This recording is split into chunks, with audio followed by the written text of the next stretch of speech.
Assalomu alaykum. Hurmatli dunyoning har qaysi joylaridagi qarindoshlar. Mening ismim Habibullah Ahmad, vatanimizning Kuchar nahiya Ko'kgumbaz 2-kanatdan. Mening vatan bilan bo'lgan aloqam 2014dan boshlab uzilgan.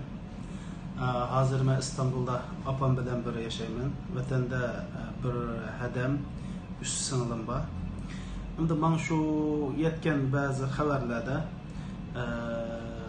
bizningki oildan inim Zakariya Ahmadni, kuyovimiz Ezqari, hammamning o'g'li Yusufjon Hamdol va uningdan boshqa tog'amning 9 o'g'ilni, masalan Umar Yasin, Abaydulla Yasin, G'ofur Yasin degandek shu 9 o'g'ilni qo'shib turmuğa yoki shu tarbiyalashga olganligini angladim. Ondan başqa vatanimda başqalar hayotmi, o'likmi, uni o'qimayman. Yana bir hammamning o'g'li Bati, uning ismi qachiyotdi.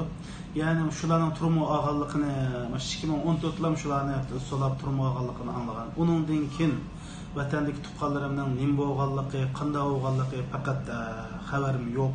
Ailem bilan, ular bilan aloqam çok üzülüp ketganlik.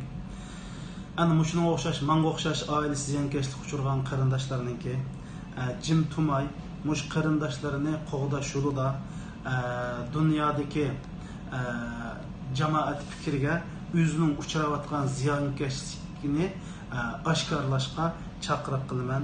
Hammanglarga rahmat.